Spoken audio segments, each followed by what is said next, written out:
क्या भारतीय रेल में आ गई है इमरजेंसी लाइक सिचुएशन?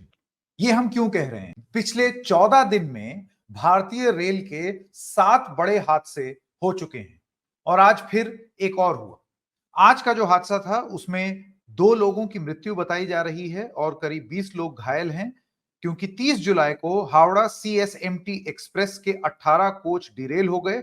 बड़ा बांबो नाम की एक जगह है 80 किलोमीटर जमशेदपुर से, और ये घटना हुई 3:45 पर आज की तारीख में 30 जुलाई। 16 पैसेंजर कोचेस, एक पेंट्री कार और एक पावर कार इसमें डिरेल कर गए, मतलब पटरी से उतर गए। 2 लोगों की मृत्यु, जैसे कि हमने आपको बताया। रेलवे के लोग ये भी कहते हैं कि बगल में एक गुड्स ट्रेन यानी कि मालगाड़ी, उसके भी कुछ डिब्बे उतरे थे, लेकिन अभी ये नहीं मालूम है और जांच में पता चलेगा कि क्या इन दोनों का भिड़ंत हुआ या ये 2 अलग-अलग हादसे थे। तो अभी ये सारी चीजें हैं जो जांच का विषय बनी हुई हैं। जितने लोग घायल हुए हैं उनको चक्रधरपुर नाम की एक जगह पर ट्रीटमेंट के लिए भेजा गया है, और जो लोग गंभीर रूप से घायल हैं उनको समय रहते हुए रेकमेंड किया जा रहा है कि वो आगे ट्रीटमेंट के लिए कहीं जाए। लेकिन हम क्यों कहते हैं कि ये स्टेट ऑफ इमरजेंसी है? क्योंकि एक लंबी फहरिस्त है, एक लिस्ट है, और पिछले कुछ ही दिनों की लिस्ट है, जुलाई के महीने की ही लिस्ट है, जिसमें 7 हादसे हो चुके हैं। एक ही महीने में अगर 7 हादसे होंगे तो ये कितनी बड़ी बात है। और इस साल का अगर आप पूरा ब्यौरा लें या 6 हफ्ते का ब्यौरा लें तो ये नंबर और ज्यादा हो जाएगा, जिसमें मौतें करीब 17 बताई जा रही हैं अलग अलग रिपोर्ट्स के द्वारा। आइए एक एक करके इन हादसों को देखते हैं कि ये कहां कहां हुए। हादसा नंबर 1, 18 जुलाई, यूपी के गोंडा में डिब्रूगढ़ एक्सप्रेस के पलटने से 4 लोगों की मौत हुई।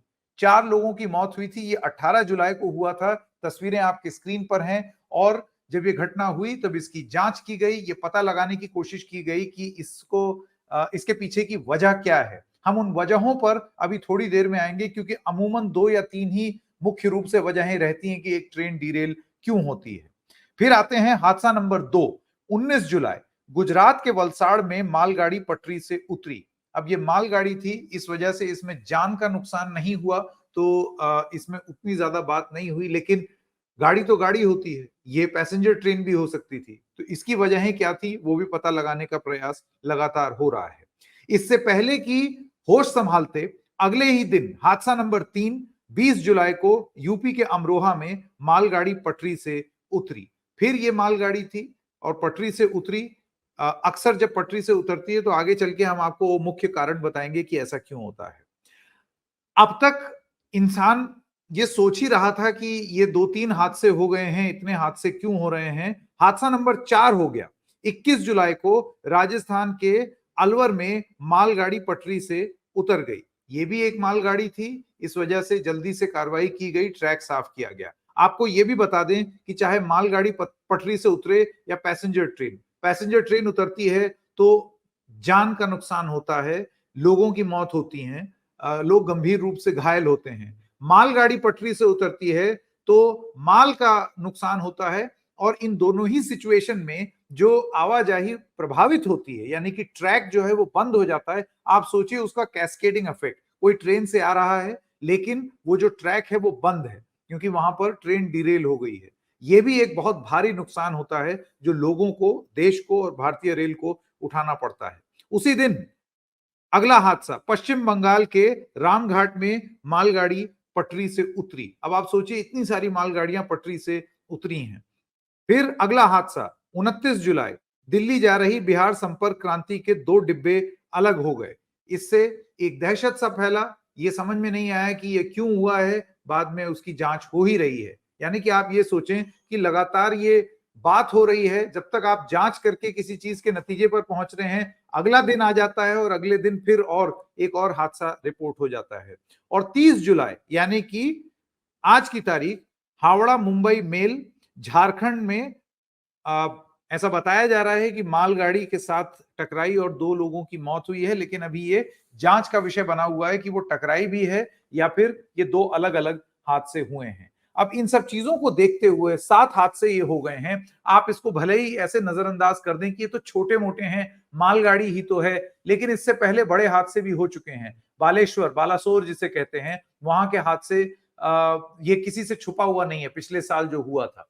तो ये हादसे क्यों हो रहे हैं, उसके पीछे आइए वजह पता करने की कोशिश करते हैं। सबसे पहली बात तो रेल मंत्री अश्विनी वैष्णव, क्या उनके ऊपर जरूरत से ज्यादा काम थोप दिया गया है? मैं जानता हूं इस सरकार के आंखों के तारे अश्विनी वैष्णव हैं, उनके पास 3 बहुत प्रमुख मंत्रालय हैं। इंफॉर्मेशन ब्रॉडकास्टिंग, यानी कि मीडिया क्या बोले क्या ना बोले, किस तरीके से उसको मैनेज किया जाए, या और तमाम चीजें जो कि इंफॉर्मेशन से रिलेटेड है, वो मंत्रालय उनके पास है। इलेक्ट्रॉनिक्स एंड इंफो टेक्नोलॉजी, एक और बहुत बड़ा मंत्रालय जिसको माइटी मंत्रालय कहते हैं, वो भी उनके पास है। और मिनिस्ट्री ऑफ रेल, रेल अपने आप में जिसका बजट अलग हुआ करता था, इस तरीके का मंत्रालय अश्विनी वैष्णव। अश्विनी वैष्णव जो हैं, उनका एक इतिहास रहा है। आप जानते हैं कि वो वाजपेयी के टाइम से एक ब्यूरोक्रेट रह चुके हैं, एक टेक्नोक्रेट रह चुके हैं। उनकी एक इज्जत अलग बनी हुई है, नरेंद्र मोदी उनको पसंद करते हैं। सरकार में वो पावर पॉइंट प्रेजेंटेशन देते हैं, अलग अलग मंत्रियों को बताते हैं कि किस तरीके से सरकार चलाई जाए।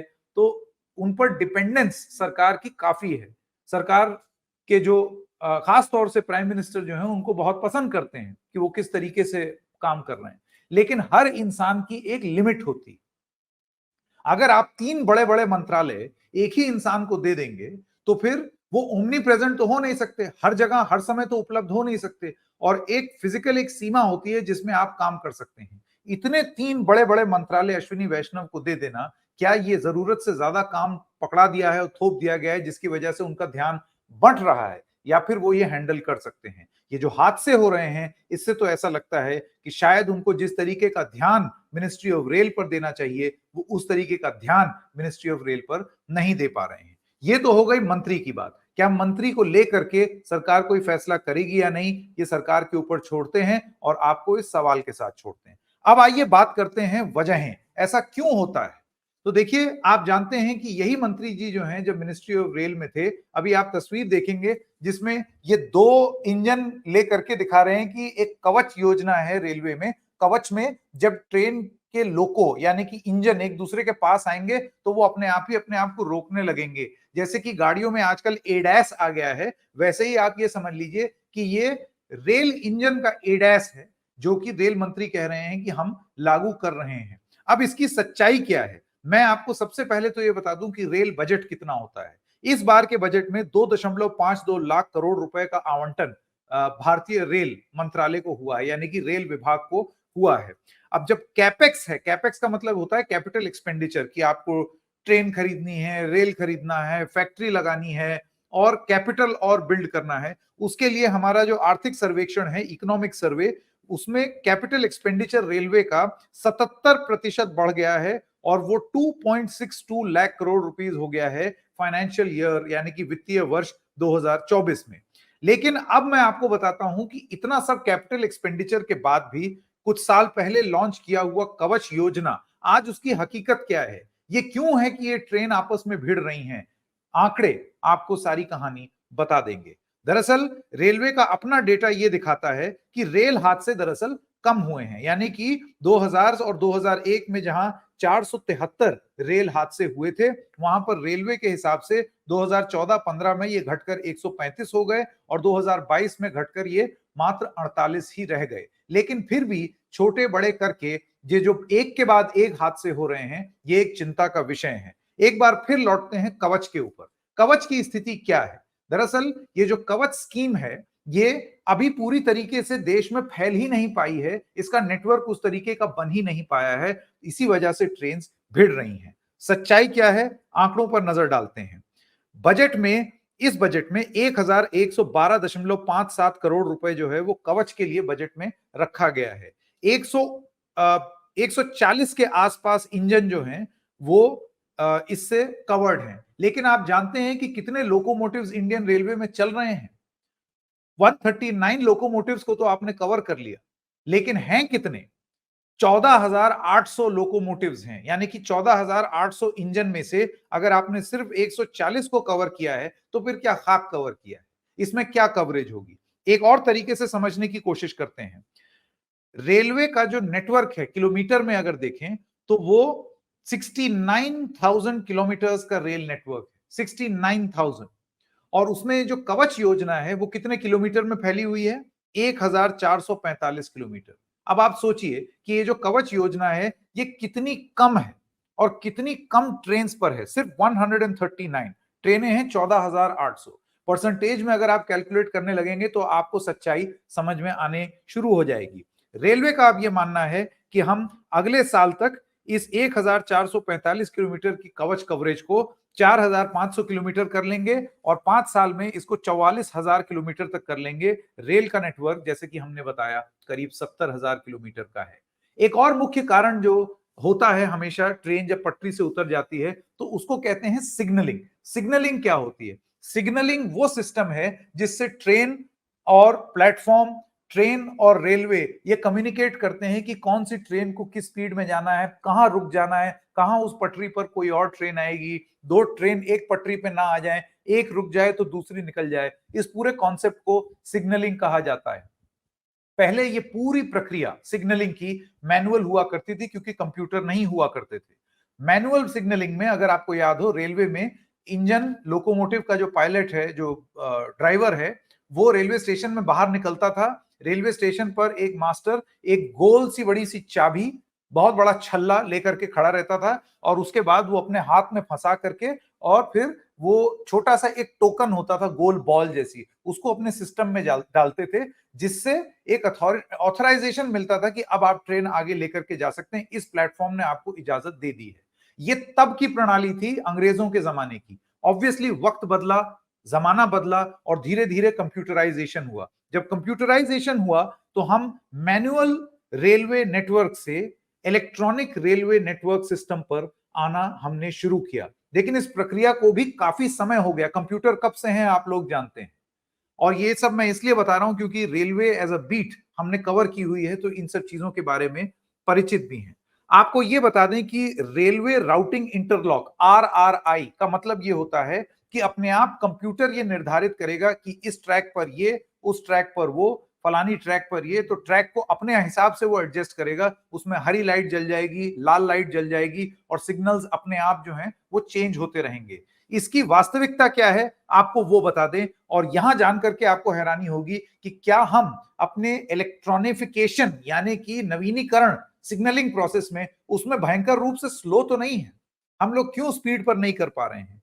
FY24 यानी कि वित्तीय वर्ष 2024 में सिर्फ 46% स्टेशन भारत के, यानी कि 7,325 रेलवे स्टेशन में सिर्फ 46%, 46% जो स्टेशन हैं वो इलेक्ट्रॉनिक इंटरलॉकिंग पर मूव कर चुके हैं, यानी कि रेल राउटिंग इंटरलॉकिंग सिस्टम जो है उस पर मूव कर चुके हैं। अभी भी आधे से ज्यादा स्टेशन जो हैं वो मैनुअल मोड में चल रहे हैं, या फिर आधे से ज्यादा स्टेशन जो है उनका नवीनीकरण नहीं हुआ है सिग्नलिंग के मामले में। अब आप जरा सोचिए कि इस नवीन भारत में, जिसमें बदलाव की ओर जाने की बात कही जा रही है, जिसमें टेक्नोक्रेट्स और ब्यूरोक्रेट्स रेल मंत्रालय में हैं बहुत लंबे समय से, टेक्नोलॉजी ये नई नहीं है रेल राउटिंग इंटरलॉक की, उसके बाद भी वित्तीय वर्ष 2024 में, और ये सब आंकड़े मैं आपको इकोनॉमिक टाइम्स की एक रिपोर्ट से दे रहा हूं, 46% ही रेलवे स्टेशन जो है वो 7,325 में से वो इलेक्ट्रॉनिफिकेशन उनका हो चुका है। आपको ये भी बता दें कि दो अलग अलग टाइप के इलेक्ट्रॉनिक सिस्टम्स होते हैं। एक होता है एब्सोल्यूट ब्लॉक सिस्टम और एक होता है ऑटोमेटिक ब्लॉक सिस्टम। यानी कि इलेक्ट्रॉनिक्स सिग्नल जो हैं, एक तो आधे से ज्यादा हमारे स्टेशन उसमें नहीं है, यानी कि अभी भी वो मैनुअल चल रहे हैं, और जो हैं भी उसमें से एक एब्सोल्यूट ब्लॉक सिस्टम होता है और एक automatic block system. Absolute block system का मतलब यह है कि रेलवे स्टेशन, दो रेलवे स्टेशन के बीच में या एक ब्लॉक में वो सिस्टम जो है वो पटरियों को आप ये समझिए एक तरीके से रोक देगा और एक वक्त में उस ब्लॉक से एक ही ट्रेन निकल सकेगी, और जब वो निकल जाएगी तब इससे क्या है, सिस्टम स्लो हो जाता है। अब ये एब्सोल्यूट ब्लॉक सिस्टम भी एक पुरानी टेक्नोलॉजी, नई टेक्नोलॉजी है ऑटोमेटिक ब्लॉक सिस्टम, जिसमें कंप्यूटर तय करता है कि ये ट्रेन यहां है और वो वहां है, तो इसको यहां तक आने देते हैं, यहां इसको रोक देते हैं, तो ये यहां से, मतलब बहुत कॉम्प्लिकेटेड जो मैट्रिक्स है राउटिंग का, वो ये absolute block system, automatic block system करता है। आपको ये बता दूं कि देश के 69,000 किलोमीटर्स के रेल नेटवर्क में सिर्फ 4,431 किलोमीटर में ही ऑटोमेटिक ब्लॉक सिस्टम लगा हुआ है, कंप्यूटर जो कि एक ऐसी सिचुएशन को अवॉइड करे कि मैनुअल प्रॉब्लम्स हो, मैन मेड प्रॉब्लम्स हो, वो अभी सिर्फ 4431 में ही लगा हुआ है। अब मैं आपको एक और कारण भी बता दूं। मेरा यह कहना है कि सिग्नलिंग, जिसको बहुत बड़ा इशू माना जाता है, सिग्नलिंग में अगर आपने सब नवीनीकरण कर दिया, आपने इलेक्ट्रॉनिक सिस्टम लगा दिया, सब कुछ कर दिया, लेकिन फिर उसके बाद बिजली या तार में कोई डिफेक्ट आ गया तो इसको आप कैसे करेंगे? तो ये सारी चीजें जो है यहां पर मैनुअल इंटरवेंशन यानी कि इंसान की जरूरत फिर से पड़ती है कि आप देखते रहें कि आपके सिस्टम सुचारू रूप से चल रहे हैं, और नहीं चल रहे हैं तो आप उसको बताएं। यहां पर मकसद आपको चौंका देना नहीं है, यह भी मैं बताता चलूं कि इतने बड़े रेल नेटवर्क में, करीब 70,000 किलोमीटर के रेल नेटवर्क में अगर इस तरीके की त्रुटियां हो रही हैं तो ये त्रुटियां कम हैं, लेकिन एक भी ऐसी त्रुटि कितनी जानलेवा हो सकती है उसका परिचय आपको लगातार मिलता चला जा रहा है। तो वास्तविकता हमारे सिग्नल सिस्टम की ये है। इकोनॉमिक टाइम्स की रिपोर्ट ये भी बताती है कि जितने सिग्नल ऑपरेट हो रहे हैं, चाहे मैनुअल हो चाहे इलेक्ट्रॉनिक, और अब जितनी ट्रेनें चल रही हैं, ये जो रेशो है, अनुपात है ट्रेन चलने का, बहुत ज्यादा है, जिस वजह से इस सिग्नलिंग सिस्टम पर लोड पड़ रहा है। इन सब चीजों को देख करके आपको क्या लगता है कि क्या भारतीय रेल को एक इमरजेंसी सिचुएशन में ट्रीट करना चाहिए? ये इस देश की रीढ़ की हड्डी है, बैकबोन है, और ऐसा कतई नहीं हो सकता कि इस रीढ़ की हड्डी जो रेल नेटवर्क है उसमें बार बार और हर रोज ऐसी खबरें आती रहें कि ट्रेनें पटरी से उतर रही हैं। आज ये सवाल हम सब भारतीयों को अपने आप से पूछना पड़ेगा और अपने रेल मंत्री और अपनी सरकार से पूछना पड़ेगा। ये प्रदर्शन आपको कैसा लगा बताइएगा जरूर। फिर मिलेंगे किसी और खबर के साथ, तब तक के लिए नमस्कार।